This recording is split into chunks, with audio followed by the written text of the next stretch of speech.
Okay, we are recording, and I'm just going to read off a little bit of a script that I've written because I've thought very, very clearly about what I want this course to be about. And if I could sum up what I'm aiming to teach you during this course, it would be this: that muscle is a muscle, which is a muscle. The goal as a coach is to help the athlete grow and strengthen their muscles in the most effective, time-saving, and safest way possible. From that, and once that element is done, you spend the rest of the time learning how to use the extra strength and muscle they have now built and use it playing their sport, developing skills for their sport. This is basically the 80-20 principle in action to building strong and skillful players. You're going to learn some of the industry's biggest myths along the way, especially in how strength training during a season on a weekly basis is a negative thing to do when it comes to getting your guys ready for peak performance. Does that make sense? Yes. Do you have any questions at the moment? No, it's exactly what I'm looking for. So it's great. Brilliant. I'm going to ask if you can now take out a pen and a piece of paper of some sort. Okay. Like I said, this is a very interactive experience, and by the end of this, we're going to develop a few ideas. Okay, just a minute. No worries.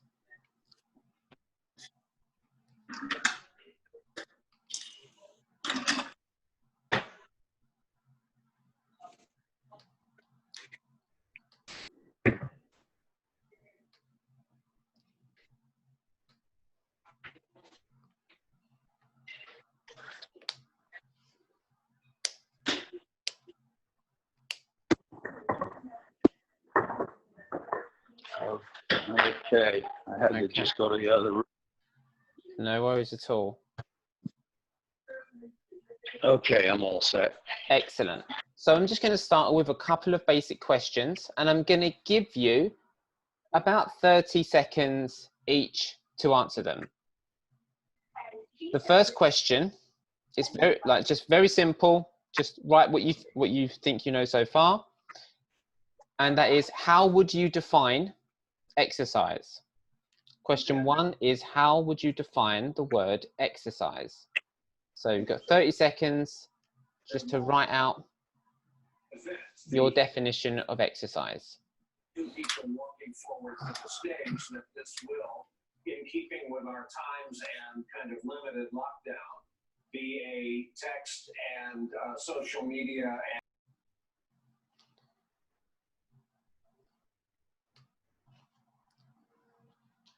Question number 2.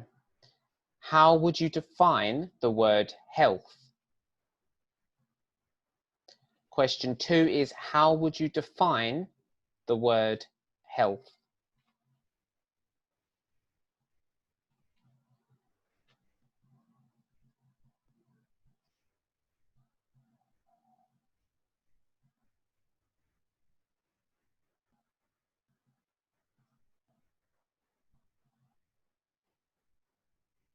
Question 3, how would you define the word fitness?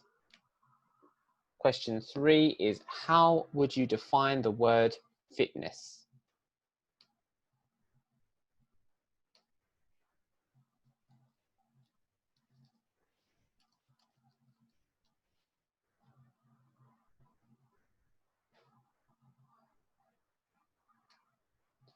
All right.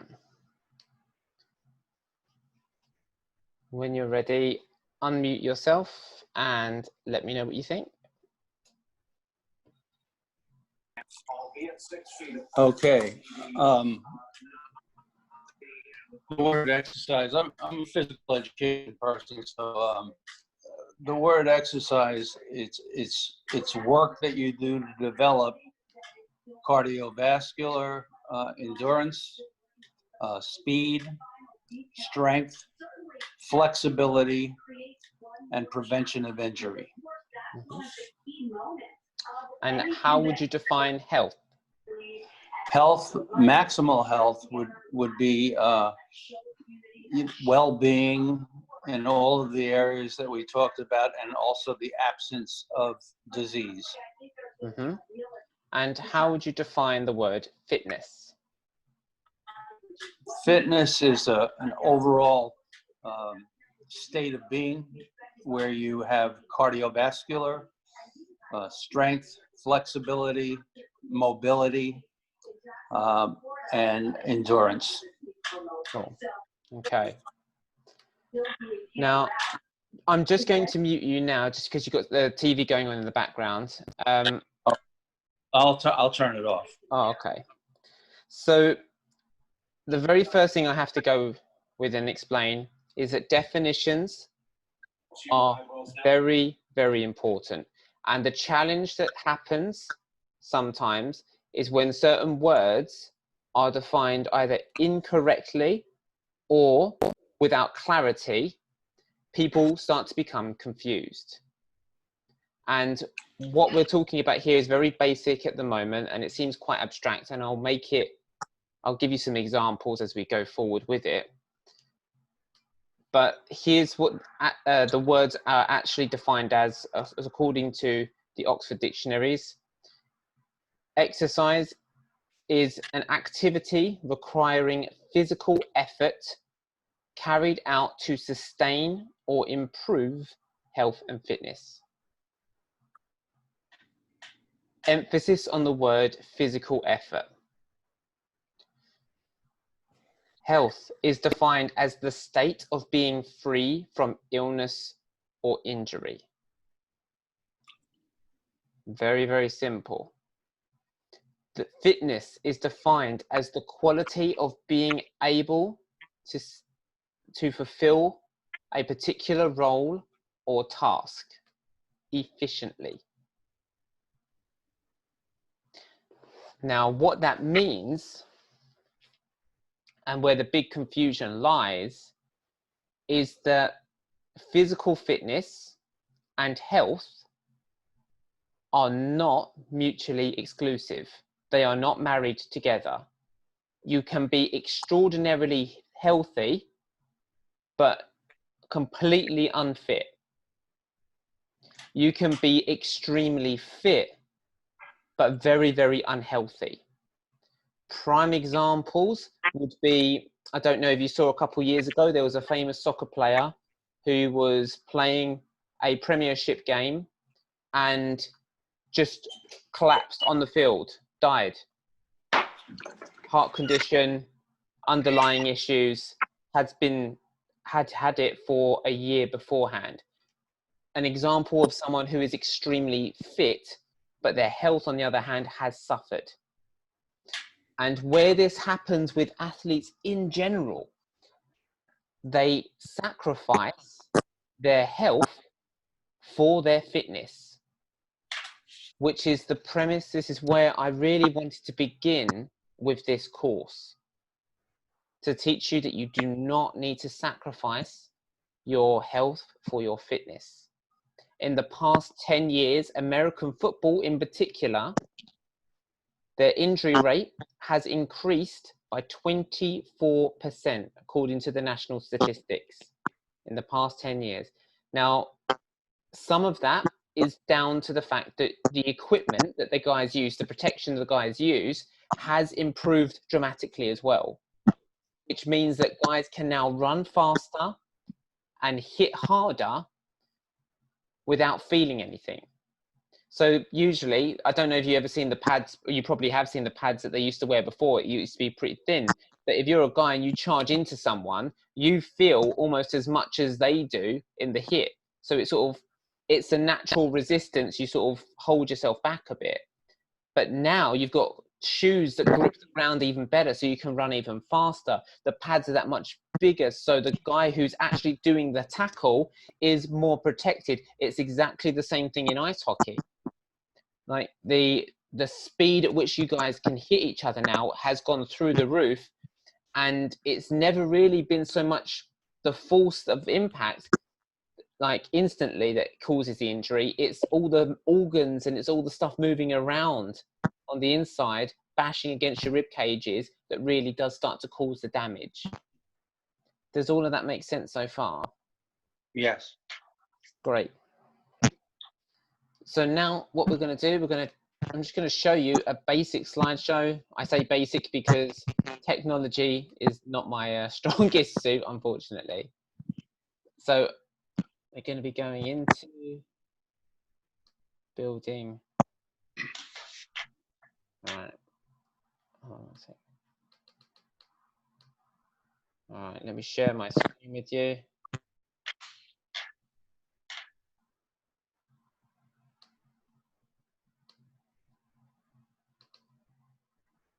Excellent. All right, can you see that for me?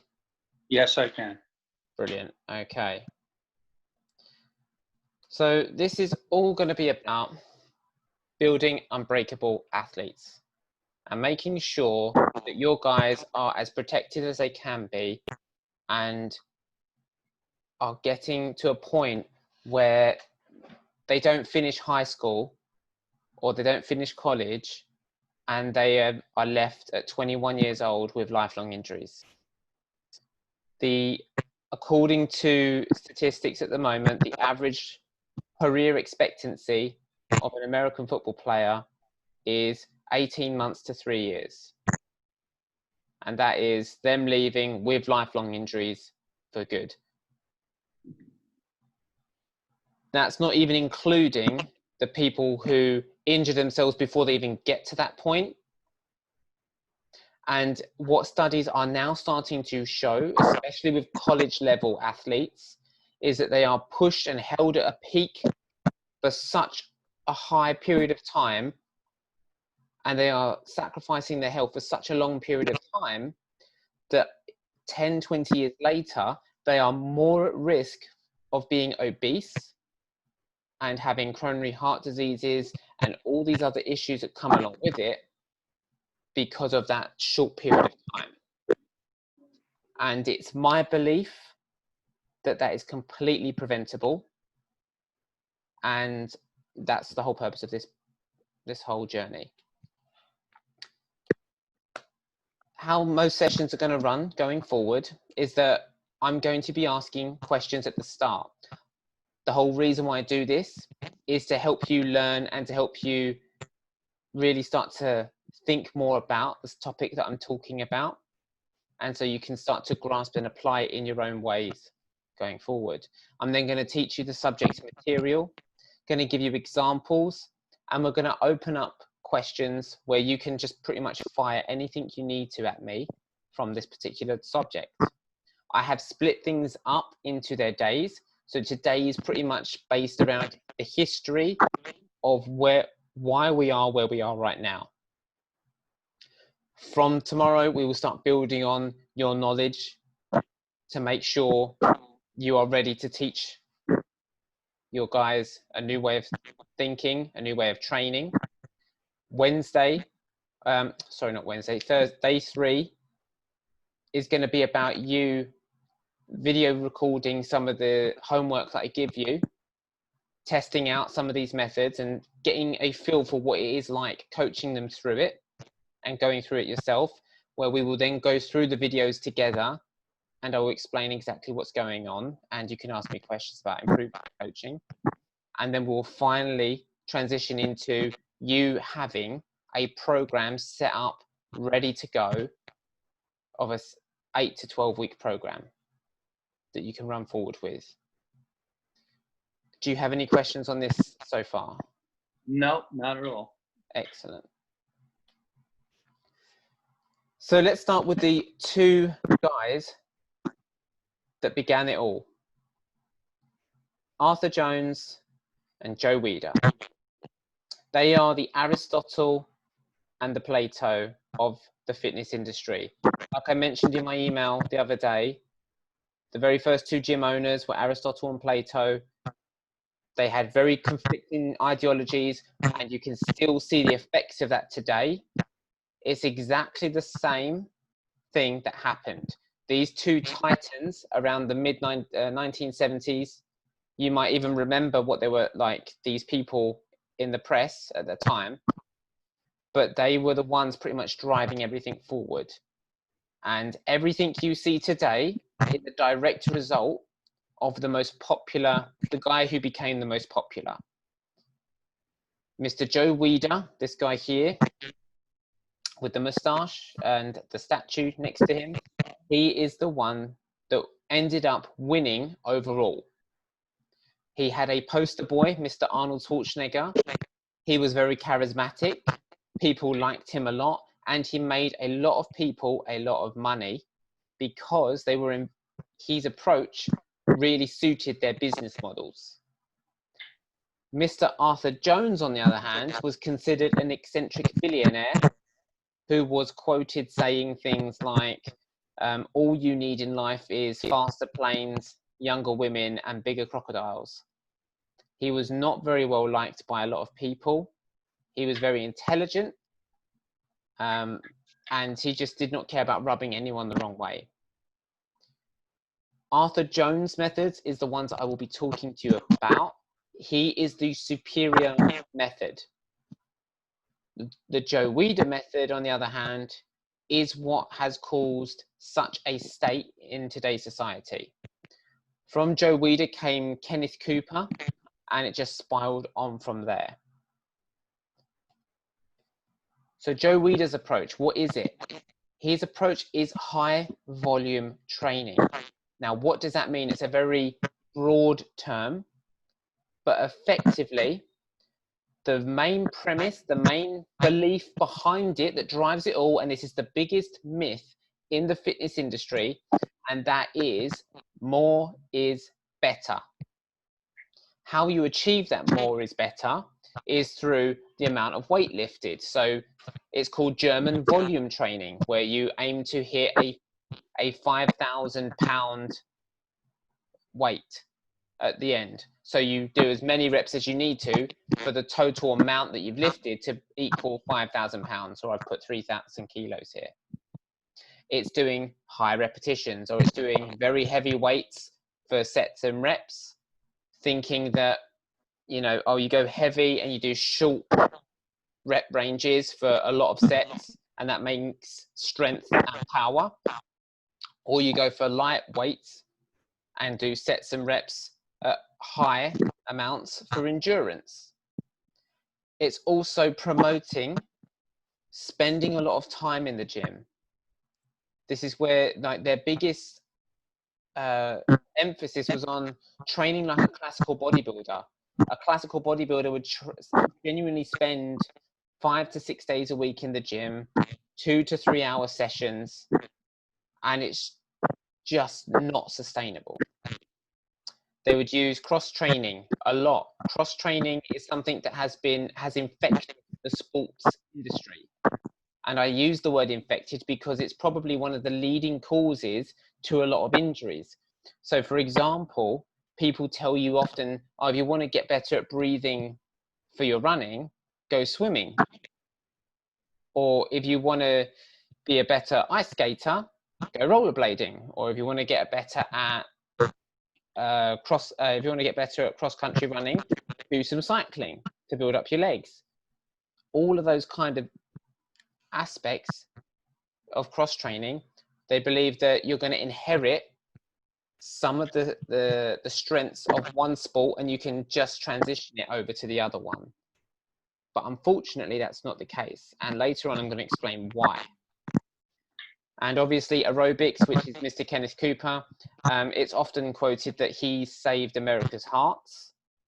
However, I would add something onto that. He may have saved their hearts, but he has absolutely destroyed their knees. Going back to the main belief that's driving this high volume training, and it's very, very easy to see in our society today that more is better. And in many ways, people often attach the outcome that they want with the more. So for example, people who want a lot of money, more money is better. If you want a lot of fitness, more fitness is better. All of these, like the outcome itself, if you want more of it, is better. For that, there's nothing too wrong with that, but it's when they start using that and justifying their means for getting it. So for example, more fitness is better, which means I have to do more running. More running equals more fitness. But if that was the case, if more really is better, then why stop at 3 days a week? Why stop at 5? Why stop at 7? Why stop training at all? It doesn't work that way. When it comes to building muscle and it comes to building up athletic fitness, it is not about more is better. It is about doing the most effective thing possible that stimulates the growth and the adaptation stage, and then getting out of the way to allow your body to grow and change. Do you have any questions on that so far? No. Excellent. Does it all make sense? Do you have has there anything I said that isn't clear? For sure, I've seen that philosophy in many schools and in interscholastic athletics, where more is better, and it's not necessarily the case. Mm-hmm. The only time that more does have an advantage is when it comes to skill building. And that is something that we will cover later, because that's very important, and that's how we're going to make sure your athletes actually reach a higher level and hopefully start getting you better results in games. Now, it all started changing when Arthur Jones noticed very muscular animals. He had a pet gorilla, a pet 200-kilo gorilla, which is probably close to 400 or 500 pounds. And he was looking at this gorilla one day and saw it reaching up, grabbing the bar ahead and doing a one-arm pull-up. If you look at any animal that we admire, whether it be the cheetah for its speed, the lion for its ferocity, the gorilla or the chimpanzee for their muscular strength and power, all of these animals do very, very little. They do incredibly high intensity. So when they are using their muscles, when they are using their bodies, it's extremely higher intensity, and it's done very, very infrequently. And that's what he started to play around with. It was that ideology, and that's where he moved his belief into the high intensity approach. And that is what I'm going to be teaching you today and over the course of the next 4 or 5 days. And the training focuses on performing quality weight training to the point of momentary muscular failure. It takes into account the number of repetitions, the amount of weight, and the amount of time the muscle is exposed to tension in order to maximize the amount of muscle fiber recruitment. What that basically means is the longer and more controlled and the more effort you can put into that muscle to the point that it cannot physically do any more, you create and you send signals to your brain telling you that what you have ain't good enough and it needs to be improved. That's when your brain sends signals back to the muscle to grow and get bigger and stronger. So think of your body as a business. If it's not growing, it's dying. Now, it needs to always look at their balance sheet. So it's like an accountant that way.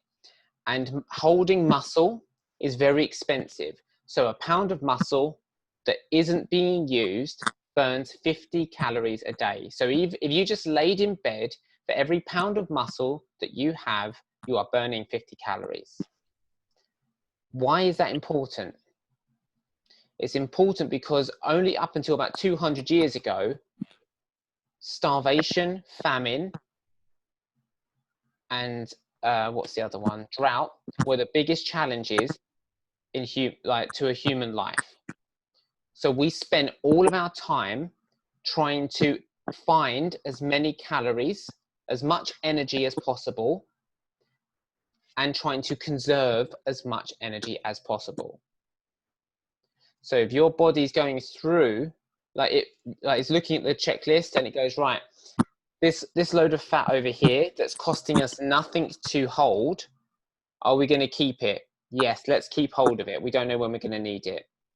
That load of muscle over there, do we still need it? No, we haven't used that for a long time. Let's get rid of it. And that's what starts to happen. However, when we start pushing our bodies to the point where there's momentary muscular failure, you are sending that signal to the accountant in your head saying, hold on a minute. Not only did we need to use all of that muscle, we didn't have enough, and we dipped into energy reserves that we didn't want to be dipping into. So we need more of that, whether it be strength, whether it be muscle, we need to increase that over there, kick it up, and some of this fat that's actually holding us back now, that's weighing us down, let's start getting rid of that. Does that make sense? Sure. Excellent. One thing I wanted to go back to with the high volume training, it's their approach to rest and recovery. When you really hit a muscle to the point where it stimulates growth, or it needs to stimulate growth, what happens is this is your muscle and you make those micro tears. Tears and creates a little dip. Now that little dip takes time to recover. Now, the average person does not give themselves enough rest or recovery to build on that muscle, especially if you've really pushed it. So if you've really gone for it in this exercise, you have created a dip and you just need to allow it to recover. What most people are doing, they're taking 1 or 2 days and then going back at it, hitting either the same muscle group or hitting it in a different way, which all it's doing is just causing deeper and deeper tears in the muscle without getting the recovery. Once it's recovered, so let's say it takes 4 days on average, depending on the genetics of the person who's doing this exercise. On average, for the 95% of people, it takes about 4 days to just get back to where they were. Then it takes an additional 1, maybe 2 days to build the little bit on top that they've just gone forward with. It's when people don't give themselves enough rest, that's when the injuries really start to come thick and fast. Do you have any questions so far? No, it's very interesting. What would you say is for a beginner, let's say, take a person who is 15 years old, okay, 14 years old. What would you say to begin with? Just go to failure. They could go to failure with 10 pounds, and is that the goal, to go to failure, or is the goal to start at something where you can do just so many reps? That's a really good question. The goal is to go to failure. It is not about the weight used. Correct. You can go to and this is something that I will be putting you through yourself so you can get a feeling for it. You know Ron Mackey, right? Right. So when I was talking to Ron about this program, to prove my point, I demonstrated one exercise with him where it was just him clasping his hands and using his own muscles. And he said he still felt the effects of that 2 days later. Now, what will happen is as you get stronger, yes, weight is beneficial to use, but there are also other little tricks and techniques we can use if you don't want them to do too much weight. At the beginning, for the absolute beginner, they're not going to know what they can do. They're not going to know what actual muscle failure is. And that's okay, because they're going to learn. The first few times that they do it, it's going to feel like uncomfortable, and it comes down to learning the difference between stopping when you just can't deal with the discomfort anymore, and stopping when your muscles are actually completely out of energy and cannot physically move anymore. There's a real difference between that, and the only thing that separates the two is experience doing the exercise. For myself and for my clients, I went and done a workout the other day. I was in and out of the gym in 18 minutes. I work out once a week, and so I'm 3 weeks into my training program.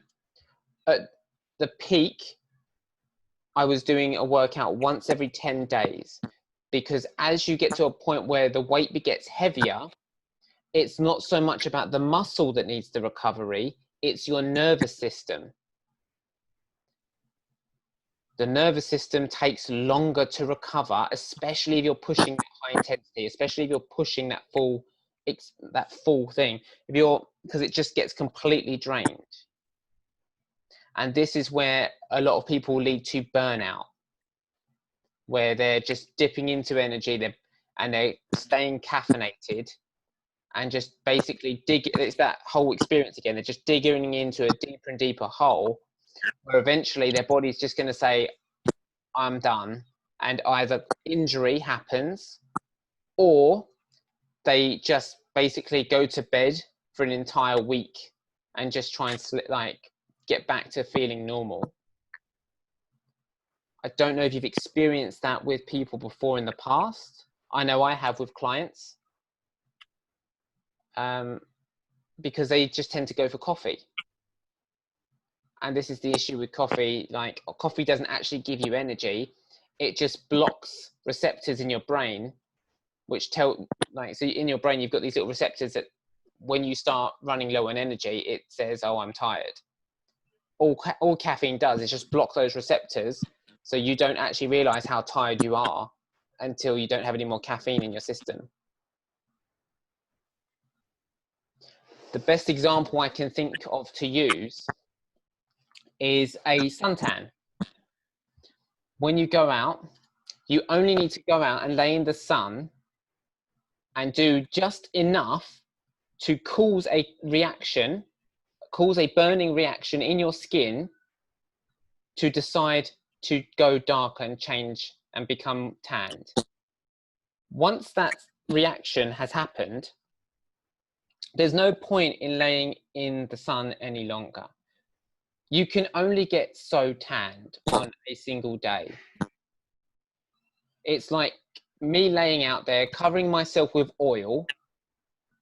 Like, this is the most people's training approach. They go out, they cover themselves in oil and just let the sun hit them, and they burn really, really deep. Okay, that's great. You've done a big, big hit on that first day, and now you're suffering for the next 10 days, and you've got possible long-term skin damage because you've just burned yourself way too deep. You can only grow so much muscle, so much strength from one session. And it's taking your body to that point of where you are signaling to your muscles that it needs to grow, and then stepping out of the way and letting the rest and recovery take priority. It's for this reason that it is my belief that strength training during a season is a negative.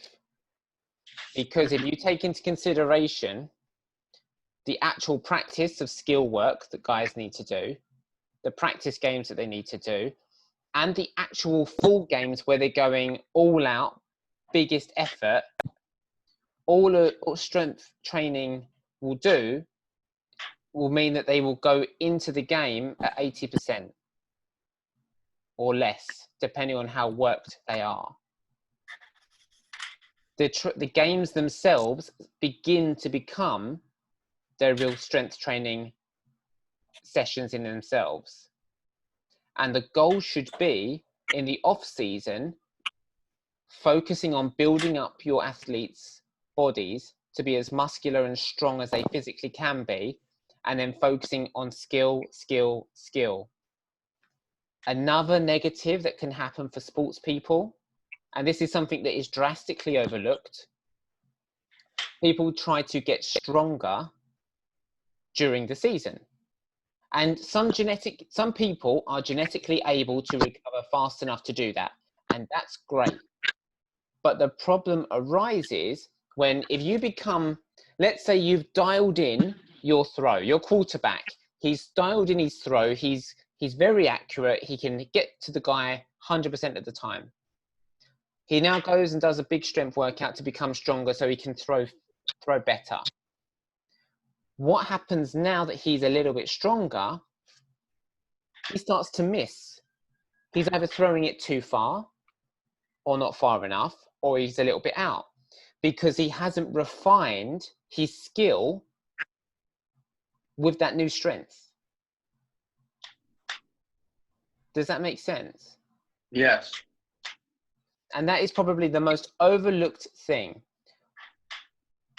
The only way to get better at a sport is to develop the skill, is to focus on the skill. The strength training is the 20% of the stuff you need to do to build up 80% of the muscle and to have your guys as strong as physically possible. The rest of the time, it should be spent on the sport, on the individual skill itself, drilling in those plays, drilling in what they need to do, what they need to watch out for. That is how they will advance. And that is my personal belief. Does all of that make sense? Yeah, it does. Do you have any questions for me at this stage? No, right now, just keep on going. It's very good. Awesome. So that is the main part of this that we wanted to cover. Yeah.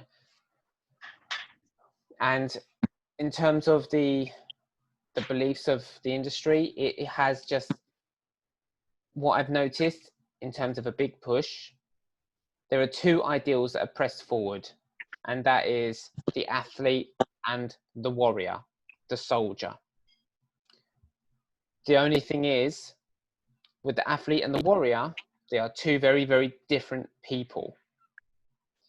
The athlete mentality is all about building up your individual for a specific day, for a specific time, with pre-agreed rules and conditions.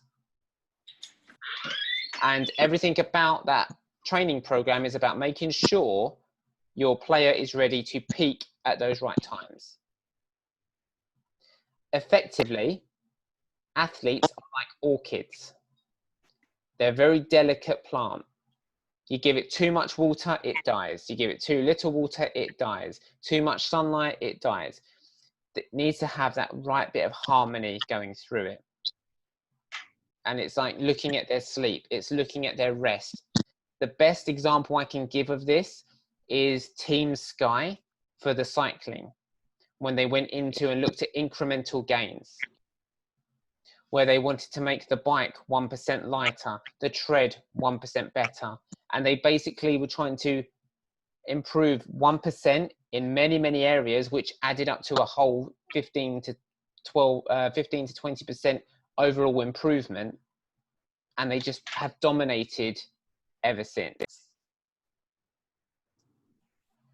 Now we look at this, and the problem is what you have with these kids that are looking up to these athletes, that are seeing these guys doing these crazy workouts. What they're not realizing is they're usually going into games injured.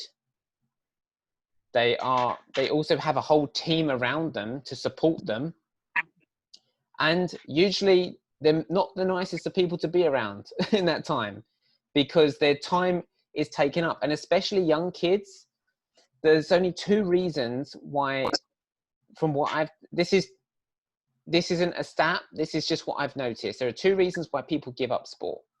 Number one is injury. And number two is because social life becomes a lot more important.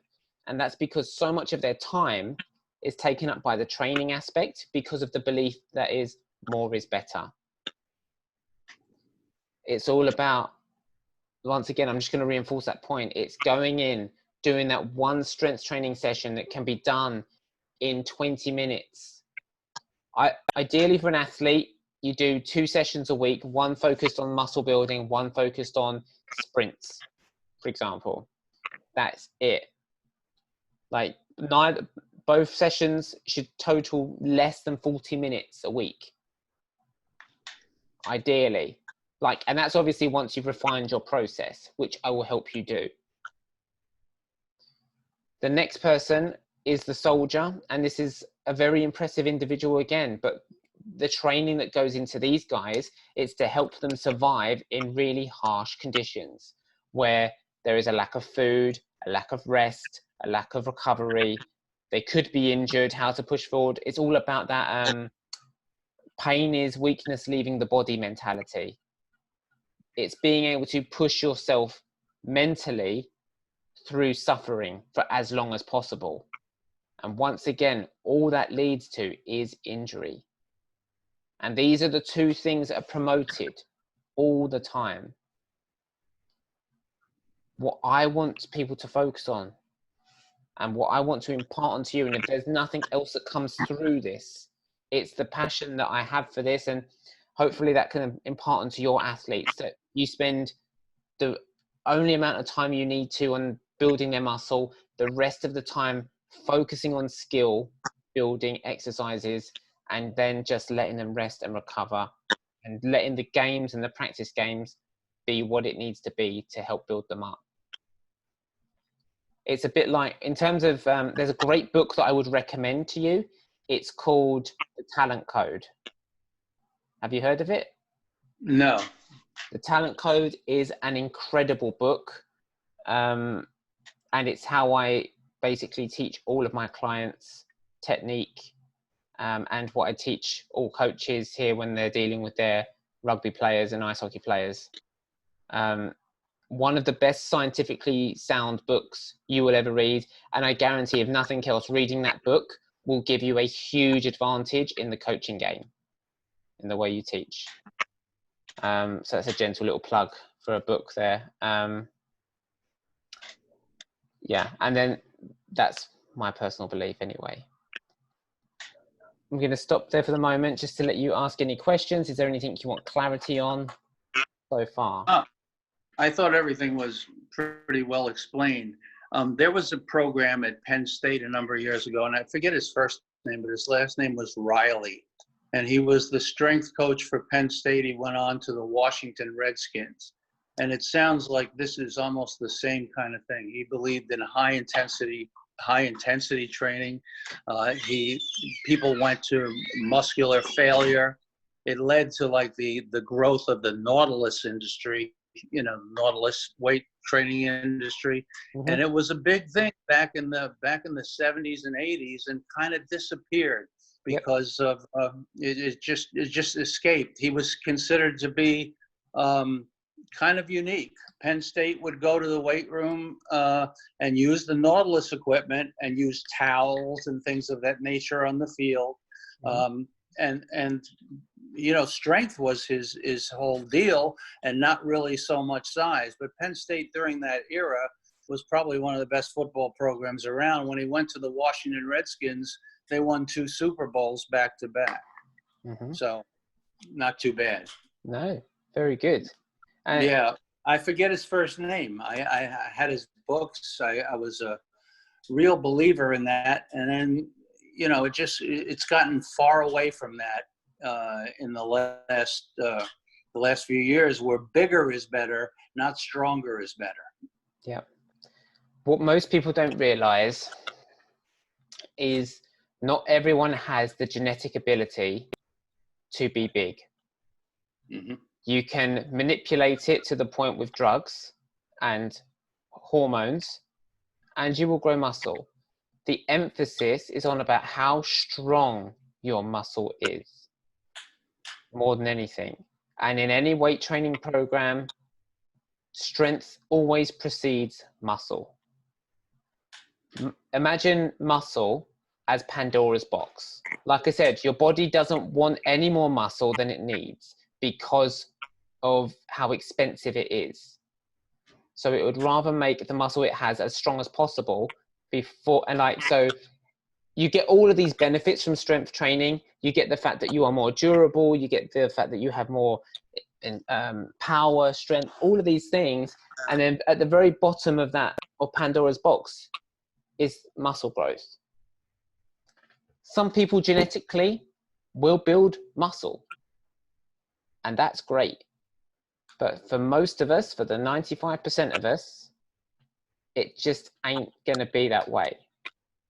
The big challenge that I've noticed, especially in American sport, such as American football, is the use of size and the whole bulking phase, where they put on a load of fat and they learn how to use that fat and learn to leverage it and use it as like a counterbalance. If you've got weight behind you, you don't actually have to be as strong, because you can use that weight to offset and get into positions where you are more powerful. Once again, the problem comes with that. If you've got someone who is fatter, effectively, that's what it is. They've got more weight carried, they get hit in a certain way, their muscle is now not strong enough to hold their weight, and they will just either blow out a knee, a tendon, shoulder. I've seen it so many times. Other problems start arising when people focus on flexibility and they praise yoga. Believe it or not, yoga has injured more people than CrossFit. Let me just say, CrossFit is the prime example of it's the prime ideal of what more is better is. Have you heard of rhabdomyosis? Of what? I'm sorry. There's a condition called rhabdomyosis. No, I haven't heard of that. Rhabdomyosis is a very interesting experience that happens it's very rare. It's a very rare experience that happens.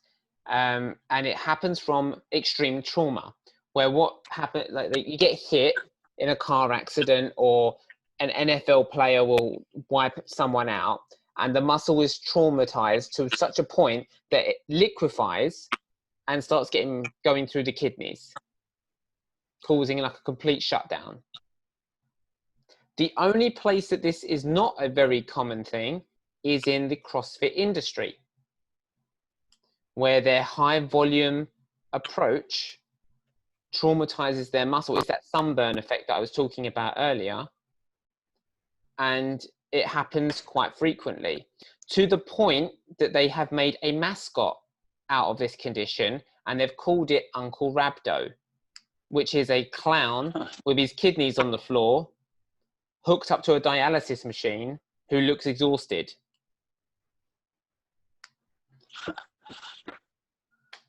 And so that's what we're going up against. Wow. I'm just trying to think. There was one more point I wanted to make. I can't quite remember. Yeah, you'll often see. This is one more very important thing: the cross training example. When people try and take one, like you've got to do cross training. Take the strength of some sports and transition it into another sport. It is a complete fallacy. because sports are very skill-based. It used to be a very common belief that ping pong players had greater reflexes than tennis players. When they tested it, a guy called Matthew Said, he tested himself, who was a very good ping pong player, against tennis players, and it was proven that not only did he have like he went and tried to play a tennis player, and the tennis player killed him every single time. They tested their reflexes individually, and it actually worked out that he had even worse reflexes than normal. But in ping pong, his ability to recognize movement patterns of his opponent helped him to predict the way the ball was going to move and help him getting into position. It's skill-based focused. It's all about skill-based focus. And you can achieve any kind of benefit that's sort of said through cross-training better and more efficiently through weight training or a very specific type of cardio training that I'm going to be talking to you about later. And then focusing the rest of the time on the skill. All cross-training and learning another sport will do is just confuse the skill and get the mix-up happening. It's just drilling what you want to happen and making it as best as possible. And this is something that I've seen a lot of. It's the 10,000 hours approach. Purposeful practice within 10,000 hours will give you mastery. And one final piece, I mean, I wasn't going to mention this one today, but since you've been such a great listener, I will share it with you. It's actually the cardio myth in itself, that weight training and strength training, especially to muscular failure, is also a cardio workout in itself. People think you have to run or you have to cycle or you have to do something, a very cardio specific exercise, because it's heart and lungs. Now, the difference is you cannot isolate heart and lungs. I can't pull my heart and lungs out and say, right, this exercise is going to focus solely on those. Therefore, by doing a high intensity approach with weights and strength, your breathing is going to go up. Your heart is going to be pumping harder because you've got to get blood to the muscles that are being used. Therefore, it is a cardiovascular workout as well, doing strength training. Does that make sense? Yeah, that makes a lot of sense. That is for sure. Because I went through some of those Nautilus workouts to muscular failure, and the last thing I wanted to do was go out and run a mile. Yeah. So it's so true. It's so true. Yet on off days though, when you're not strength training, I mean, to work on cardiovascular, would you say that that's okay? So here's what I would say to that. You have to split the skills, the skill from the strength. Have you the Ironman, like an Ironman triathlon? Sure. All right, 2.4 mile swim, 112 mile bike ride, and a marathon to finish. Yeah. I wanted to test this approach out on an Ironman, on the most extreme thing that I could find. And the average Ironman training program is done, like during the peak, you're doing 21 hours a week training on swimming, cycling, and running, not including gym sessions, weight sessions. I did my preparation and did my training for the Ironman on 3 hours a week. Because I really split the difference. I focused on strength and intensity. So for example, I would do my weight workouts, and then I would do sprint like sprinting as fast as physically possible, or whether that be in the run, on the cycle, or in the swim, just to get that work in. And then I would focus solely on the skill, making sure my body position was good for my run, making sure my swim was the most efficient it could be, making sure my cycling, like basically finding out what skills make up great cyclist, runner, swimmer. And on that 3 hours a week, I managed to do what did I do? I did an hour swim. It was about an hour swim. My bike ride was 6 hours, and my marathon was 3 hours and 58 minutes. Wow.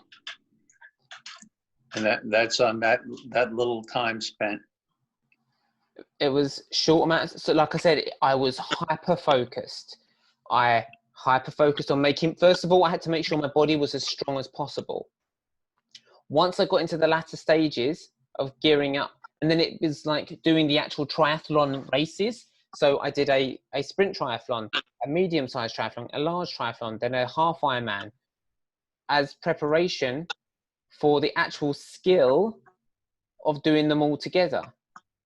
Nothing will get you race ready like a race. Yeah. Wow. And so it's doable. You just have to be creative with learning the skills and committing to the process of really pushing yourself. And I was the only person that did it that I knew of that didn't turn up on the day with the tape that you see the people wearing on their shoulders and stuff. Yeah. I had none of that. People were injured at the end of it. I even got to the point where at the end, like I had a massage at the end, where they couldn't even find knots in my back or in my muscles. Wow. Because I was that primed. Wow. I don't say this to impress you. I say this to impress upon you what is possible when carried out. And it's really easy to get distracted and pulled off the path when you see a genetic freak who says high volume approach training, or this is what we do. The big difference you have to remember, you can achieve amazing results with high volume training, just as much as high intensity. The only difference is this is going to work for a fewer amount of people at a much higher cost than this one. And I think I'm going to finish on that unless you have any questions. No, this was great. I look forward to the next day. Hopefully there'll be some more people. Yeah. Well, look, feel free to invite them. Did you join the Facebook group? Excuse me? Did you I'm sorry? Did you join the Facebook group? Yeah, I'm on the Facebook group. Yes. Cool. Yeah. So like if you could obviously say how much you enjoyed this and let Ron know what your thoughts were about this, I'd really appreciate it. I certainly will.